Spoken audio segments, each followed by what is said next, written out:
La necia filosofía del hombre. Lo leemos en el Nuevo Testamento, libro de los Hechos, capítulo 17, versículo 18. Preparamos nuestro corazón para leer con humildad en el nombre del Padre, y del Hijo, y del Espíritu Santo. Amén y amén. Y algunos filósofos de los epicúreos y de los estoicos disputaban con él, y unos decían: ¿qué querrá decir este palabrero? Y otros: parece que es predicador de nuevos dioses, porque les predicaba el evangelio de Jesús y de la resurrección. Amén y amén. Aquí nosotros encontramos que la Biblia nos muestra también que las filosofías del hombre son vanidad. Las filosofías del hombre al final no sirven para nuestra vida espiritual, para nuestro crecimiento espiritual, no sirven.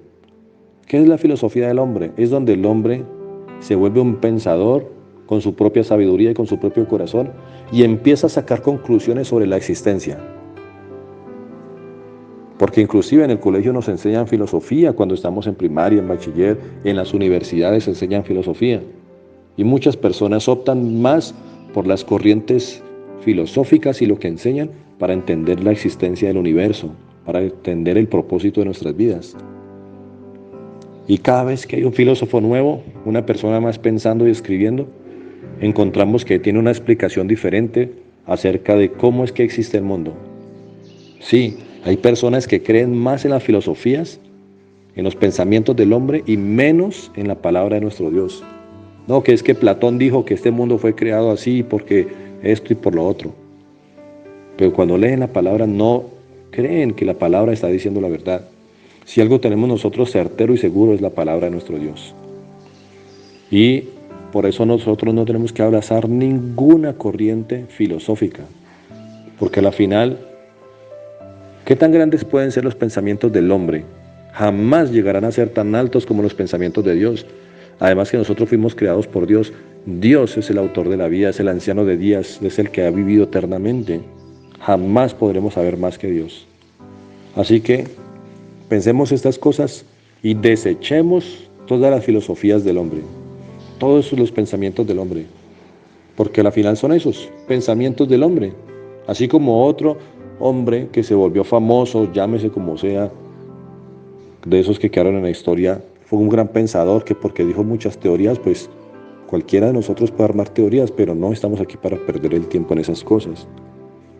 Aquí dice la palabra de Dios, y algunos filósofos de los epicúreos, vamos a entender cuáles son los epicúreos y vamos a entender también cuáles son los estoicos. Aquí leímos la Biblia al español Reina Valera. Cito aquí también este versículo, este pasaje bíblico en la Biblia traducción al lenguaje actual, que es un lenguaje más sencillo para todos nosotros. Algunos eran filósofos, porque el apóstol estaba predicándoles y allá habían filósofos. Ese es el inconveniente con aquellos que se abrazan y se aferran a la filosofía.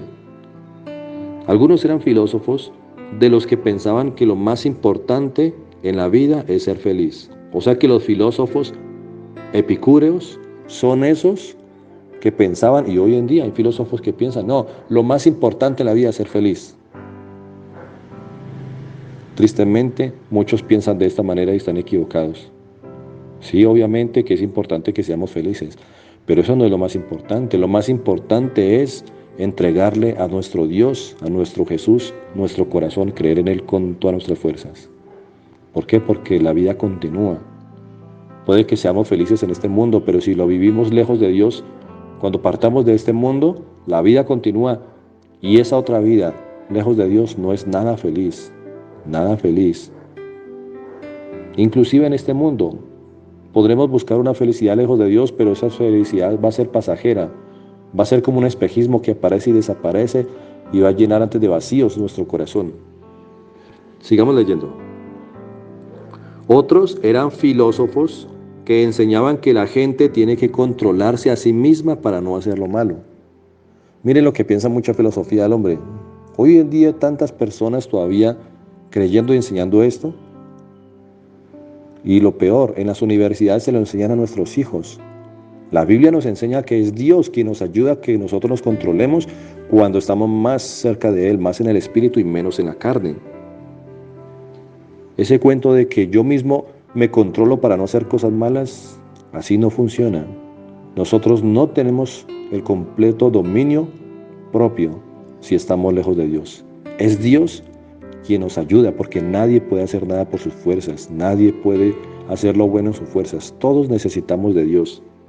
Si no es con las fuerzas y el poder y la convicción del Espíritu Santo en nuestras vidas, entonces no podemos hacer nada. Recordemos que lejos de Dios nada podemos hacer. Por eso a ellos se les dificultaba mucho, estos filósofos, porque ya creen que tienen un conocimiento bueno y creen que ese conocimiento es perfecto. Así que si alguna vez has escuchado filosofías, otras corrientes filosóficas y las has guardado en tu corazón, es hora de desechar todo eso. Date la oportunidad de conocer a Dios y la verdadera sabiduría que está en las Sagradas Escrituras, en la Biblia. Entonces, sigamos leyendo. Algunos de ellos se preguntaban, ¿de qué habla este charlatán? Otros decían, parece que habla de dioses, de países, pues habla de Jesús y de la diosa resurrección. Ellos no entendían, ellos creían que el apóstol estaba hablando de otros dioses, de más ídolos, y otro Dios más de la resurrección. No, es el único Dios verdadero el que hace todas las cosas, el que nos resucita a nosotros para la vida eterna. Así porque nosotros lo creemos, así está en la palabra, lo creemos y así lo vivimos. Aunque muchos filósofos sigan pensando que somos charlatanes, porque eso es lo que piensan cuando cierran su corazón a no convertirse en Jesús. Nosotros sabemos y estamos completamente convencidos que vamos por el camino de Jesús, el camino de la vida, el verdadero camino, el único camino de la vida, el único camino real, porque los otros vienen a ser espejismos, utopías. Reflexionemos en estas palabras, sigamos adelante. Un abrazo, que el Señor les bendiga enormemente. Cristo vive.